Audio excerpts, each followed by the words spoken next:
lihat dari tingkat kesukaan, ya popularitas dari sisi kualitas. Jadi di antara yang tahu kita tanya apakah suka atau tidak suka dengan calon itu.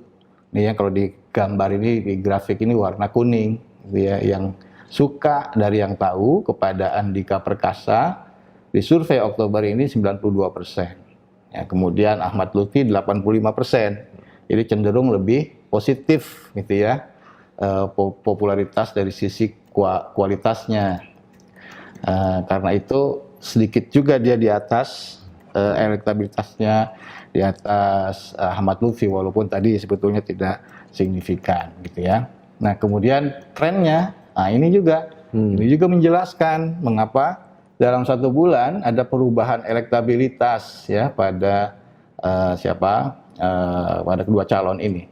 Andika Perkasa dia popularitasnya atau awareness-nya dari sisi awareness 60 ke 67%. Ini di atas 4,7% nih perubahannya. Jadi ini memang kita yakin memang dia dalam 1 bulan ada kenaikan yang signifikan kedikenalannya. Sementara Ahmad Lutfi 69, 67 itu perubahan yang tidak signifikan, nggak bisa disimpulkan. Apakah ada penurunan, nggak mungkin gitu ya. Tapi kita juga nggak bisa menimbulkan kenaikan. Jadi yang bisa disimpulkan cenderung stagnan pada Ahmad Lutfi. Lalu pada tingkat kesukaannya, ini juga yang sebelah kanan, Andika cenderung lebih menguat ya. Kesukaannya dari 87 ke 92. Sementara Ahmad Lutfi dari 86 ke 85 cenderung stagnan. Jadi kenaikan pada sisi awareness, kenaikan pada sisi likability ini yang bisa menjelaskan mengapa ada kenaikan pada elektabilitas gitu ya. Dan lebih jauh kita juga nanya kepada responden, kepada masyarakat yang terpilih secara acak bagaimana mereka menilai kualitas personal dari masing-masing calon ini dari berbagai aspek. Kita tanya satu-satu, calon ini perhatian pada rakyat atau tidak gitu ya. Andika Perkasa perhatian atau tidak, Ahmad Lutfi perhatian atau tidak.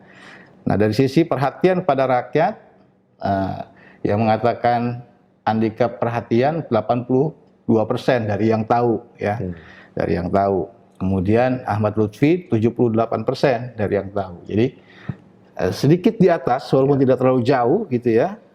Memang konsisten ini dengan likability tadi. Likability pada Andika yang lebih positif. Lalu dari aspek jujur, bersih dari korupsi 78, 73. Nah, sama gitu ya. Ini juga lebih kuat pada Andika. Tegas dan berwibawa 96 versus 86. Ini lebih tajam perbedaannya sekitar 10 poin gitu ya. Dari aspek mampu memimpin 88 versus 84, selisih 4 poin. Di atas sedikit. Lalu ada aspek enak dipandang atau ganteng. Nah, ini 95 versus 87. Ini juga cukup jauh ya, sekitar 8 poin gitu. Taat pada agama imbang, 78, 78. Dan pintar atau berwawasan luas juga di atas, Andika dia sedikit di atas. Ini lagi-lagi ya cukup atau sangat konsisten dengan data tentang elektabilitas gitu yang kita peroleh pada bagian awal tadi. Jadi kita bisa mengatakan bahwa tadi soal likabilitas itu basisnya sebenarnya soal citra positif dari kualitas personal calon ini. Iya betul. Jadi citra ini pendalaman dari aspek kualitas personal ya. Kalau mau dirangkum itu suka atau tidak suka. Suka itu kan banyak gitu ya. Apakah karena aspek perhatiannya, jujurnya. Ini kita bedah lagi dalamnya. Oh konsisten, ya memang lebih tinggi pada Andika dibanding Ahmad Lutfi. Mas Dini, ini juga tadi saya menyebut di awal soal posisi kedua calon gubernur ini yang kita tahu masing-masing. Yang satu adalah mantan Panglima TNI gitu ya, bintang 4 di TNI. Satu lagi bintang 3 di polisi gitu ya, mantan Kapolda Jawa Tengah gitu ya. Ada yang mengatakan bahwa sebenarnya di Jawa Tengah ini perang bintang. Gitu. Nah sebenarnya apakah latar belakang militer sebagai mantan tentara kemudian mantan polisi ini punya pengaruh di dalam elektabilitas ini. Di Jawa Tengah sendiri bagaimana publiknya menilai soal institusi yang kira-kira menjadi rumah atau asal dari dua calon gubernur ini, Pak ini? Oke, yang paling basic adalah kita menanyakan apakah publik atau pemilih pada umumnya tahu latar belakang calon tersebut. Ya. Kita dalam survei menanyakan hal itu, mendalami. Tadi kan kita udah tanya, tahu atau pernah dengar nama calon ini atau tidak. Nah kalau tahu kita dalami lagi, seberapa tahu.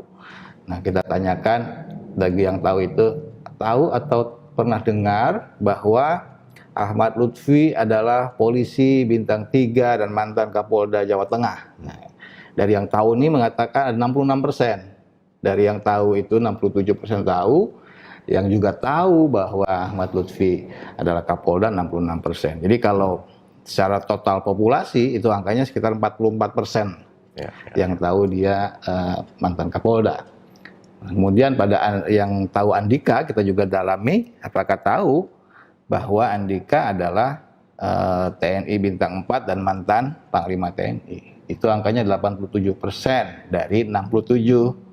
Atau angkanya kalau ditotalkan 58%. Jadi sedikit lebih banyak atau lebih banyak yang tahu bahwa Andika Perkasa itu mantan Panglima TNI atau tentara dibanding yang tahu Ahmad Lutfi adalah mantan Kapolda Jawa Tengah. Nah, terkait dengan pertanyaan Anda tadi, apakah latar belakang itu punya makna yang positif atau tidak terhadap kedua calon ini, mana yang lebih bernilai positif gitu ya? Kita menanyakan pertanyaan yang lebih umum ya tentang institusi itu, dua institusi itu. Pertanyaannya adalah apakah ibu atau bapak lebih percaya pada polisi atau tentara dalam menjalankan tugas mereka untuk negara dan bangsa. Nah ini pertanyaan udah 2 kali kita tanyakan, sebelum Oktober kita tanyakan juga pada September.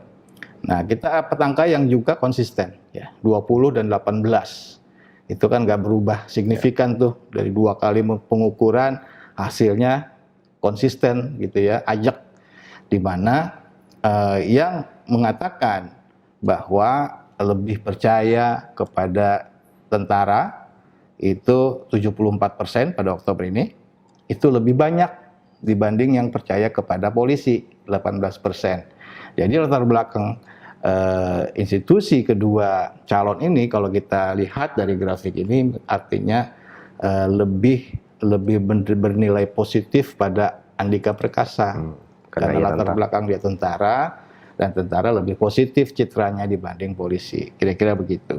Oke, intinya bahwa masyarakat Jawa Tengah ini kalau dibanding dengan kepercayaan kepada polisi itu lebih banyak yang percaya bahwa tentara itu lebih baik dalam menjalankan tugas mereka untuk negara ya dan bangsa, begitu ya, benar, Mas Denny. Benar. Nah, kemudian tadi kan kita sudah melihat bahwa